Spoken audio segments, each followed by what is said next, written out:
Oke, halo semuanya guys. Selamat datang ya. Selamat hari Minggu lagi. Akhirnya setelah menjalani sepanjang minggu yang cukup berat dengan ujian sekolah gue ya. Yang hasilnya tuh sebenarnya gue belum tahu ya. Tapi yang pasti gue baru tahu tuh adalah nilai PKN gue. 1 ya. Nilai PKN gue, pilihan gandanya itu gue 68. Jadi hopefully gue harusnya lulus dengan mulus lah ya. Tapi gue nggak tahu sih KKM gue berapa. Tapi harusnya sih sekitar 70-an ya, 75 seinget gue. Tapi ya udahlah.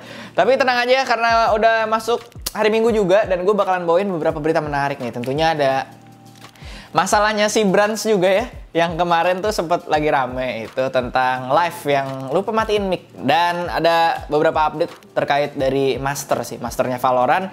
Dan juga kabar terbaru dari TenZ yang bakalan ikut ke Iceland. So, nggak usah lama-lama lagi, kita mulai aja langsung aja nih Lazy News tanggal berapa ini ya?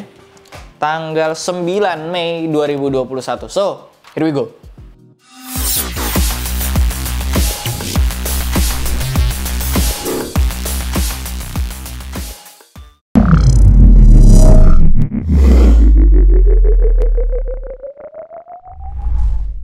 Berita pertama itu gue buka dulu dari ranahnya si CSGO. Mungkin beberapa waktu lalu lu juga nonton dari Lazy News gue dan lu juga mungkin tahu bahwa Device, salah satu pemain dari Astralis, mungkin bisa dibilang juga the face of Astralis, yang udah memenangkan 4 major ya bersama tim ini dan udah kurang lebih 5 tahun kalau nggak salah sama Astralis.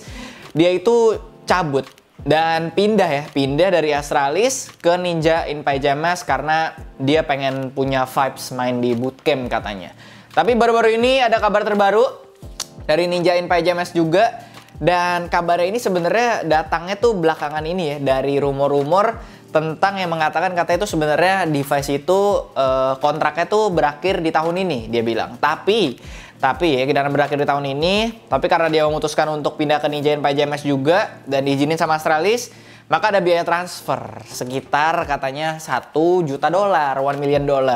Dan tapi kabar menariknya nggak datang dari situ. Katanya NIP nih, yaitu CEO-nya mengumumkan lewat Twitter, katanya mereka tuh punya kabar yang lebih gokil lagi ketimbang daripada pendatangan si Device ini. Jadi gue sempat berpikir ya, apa yang lebih gokil dari menarik orang yang sudah menjadi wajah dari sebuah tim gitu ya, Device yang sudah menjadi the face of Astralis, ke organisasinya, NIP, Ninja in Pyjamas. Jadi apa hal yang lebih besar ya? Mungkin gue sempat melihat, mungkin dia bisa ngedatangin Simple atau ZywOo. Walaupun agak sedikit, nggak masuk akal mungkin secara pembayaran atau secara harga. Karena kayaknya sih kalau ZywOo atau Simple mungkin ada di sekitar 3-4 juta dolar mungkin ya. Karena dia udah di tahun-tahun lalu pun udah $1 juta harga buyoutnya si Simple dari Navi. So mungkin kayaknya agak nggak masuk akal kalau NIP itu bakalan ngambil pemain gokil lagi. Ngambil apa? Mungkin kalau kita ibaratin di atas Device tuh ya ada Simple, ZywOo, Glaive, Maegis juga. Kayaknya agak tidak mungkin ya ngambil 2 pemain yang punya harga sangat fantastis gitu. Maka bisa jadi, ini banyak spekulasi juga sih dari internet dan juga dari esports talk ya. Dia tuh mengatakan bahwa bisa jadi bahwa NIP ini akan bergerak ke liga-liga lain ya. Seperti salah satunya League of Legends, franchise-nya League of Legends. Dan mungkin tahu juga belakangan memang banyak ya timnya League of Legends yang lagi kesusahan di masalah finance. Tapi mungkin untuk NIP sendiri nggak bakalan gerak ke LEC atau League of Legends Europe Championship Series, tapi yang pasti mungkin ke regional lain, mungkin ke CK, bisa jadi ke LPL, ataupun bahkan ke LCS. Dan kita bakalan ngeliat, mungkin nanti bakalan diumumin juga sama NIP, yang pasti gue excited banget setelah dia ngumumin rebrandingnya, terus masuk si Device, dan dia bakalan ngumumin hal yang lebih besar lagi. So we'll see bagaimana kelanjutan tentang Ninja in Pyjamas. Berita kedua ini datang dari update tentang masternya Valorant ya, stage 2-nya atau bisa dibilang master Reykjaviknya di Iceland gitu. Jadi master Reykjavik di Iceland ini mungkin lo tahu salah satu tim terbaik dari NA juga. Mungkin kalau saya yang lolos, saya sekali bukan tim Indonesia tapi extend dari Thailand. So good luck buat extend. Tapi salah satu tim NA-nya yaitu Sentinel ya. Mungkin lo tahu juga yang isinya itu ada si TenZ yang ngegantiin Sinatra karena masalah sexual abuse. Yang sampai sekarang sebenarnya belum jelas juga, tapi yang pasti Sinatra katanya bakalan balik soon ya, segera untuk melakukan live streaming katanya. Tapi yang pasti bakalan ada update dan mungkin banyak yang bingung juga apakah TenZ ini bakalan tetap ikut Sentinel untuk bertanding di Master karena dia bersama Sentinel yang memenangkan slotnya ini. Karena Cloud9 kalah ya sama Sentinel, dibantai sama Tens dan Shazam dan teman-teman. Tapi yang pasti ini udah ada update terbaru juga dari CEO-nya Cloud9 yang mengatakan bahwa memang sudah ada long term agreement dari pihak Cloud9 dan juga Sentinel yang tentunya menyatakan bahwa Tens itu ya boleh berangkat ke Iceland ya, di Reykjavik bersama Sentinel. Nah, sentimennya mungkin memang cukup baik ya di sisi lain gitu, karena memang banyak yang udah suka juga sama rosternya Sentinel ini. Mungkin bisa dibilang memang solid ya, isinya juga memang orang-orang gokil ya. Shazam sama sama Tens buat gue adalah tier S lah, pemain tier S untuk NA untuk saat ini. Ya Cloud9 oke ya, tapi sayang sekali tidak berhasil lolos ke Master Reykjavik gitu. Dan itu aja sih tentunya untuk update dari Master Reykjavik, tapi yang pasti ada update terbaru juga untuk Master selanjutnya, yang pasti di stage 3 yang goes to internasional juga. Ya akhirnya Riot Games mengumumkan bahwa tempatnya itu di Berlin. Dan kelanjutan di mana belum tahu, tapi yang pasti pialanya udah ada dan keren mampus. Gua sih excited banget ya, Reykjavik juga udah mau dimulai dan yang pasti kita bakalan ngeliat stage 3 ada di Berlin. So we'll see siapa ya tim. Mungkin stage 3 sih gue berharap tim Indonesia lah. Let's go, bisa. Iya, berita selanjutnya nih ya. Yang kemarin tuh sebenarnya gue tahu beritanya ini lagi di jalan gitu. Dan datang dari BTR Brands, mungkin lu udah tahu juga, nggak perlu gue sebutin. Ya kasusnya dia yang live streaming itu, yang dia matiin facecam tapi lupa matiin mic ya, mungkin lupa matiin mic. Terus ada suara-suara yang dianggap seperti apa? Suara-suara yang tidak seharusnya gitu ya. Mungkin nanti bisa denger juga, udah banyak di sosmed, udah ada di YouTube juga.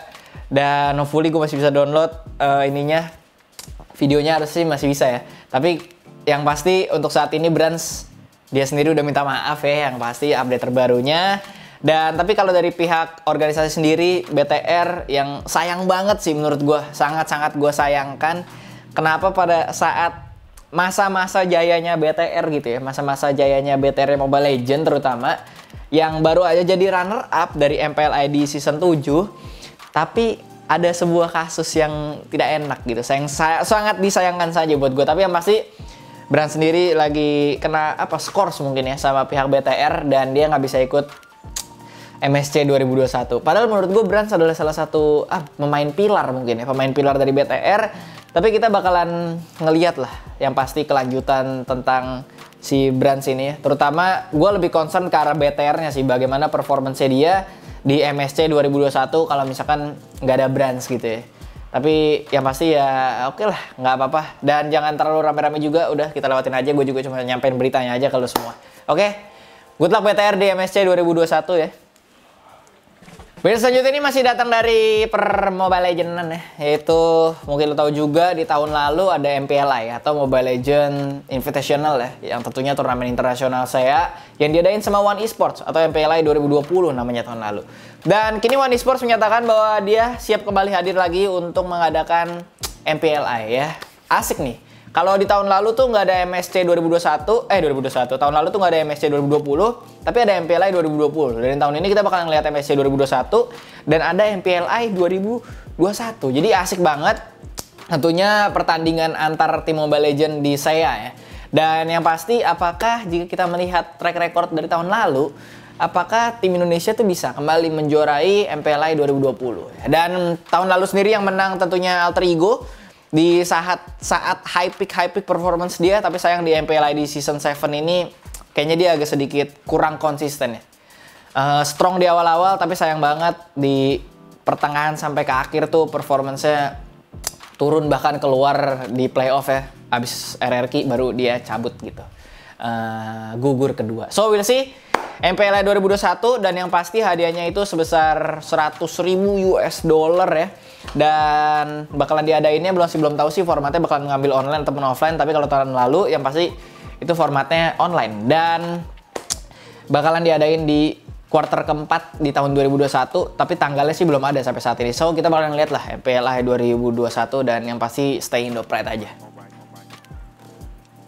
Oke, berita terakhir ini ya datang dari ranah League of Legends Wild Rift gitu. Mungkin buat lo yang main juga dan gak asing, dan sekarang lagi jalan juga saya Icon Series, terutama untuk tim Indonesia juga. Dan udah ada beberapa tim-tim yang memang datang dari underdog mungkin dan diisi sama pemain-pemain lama juga.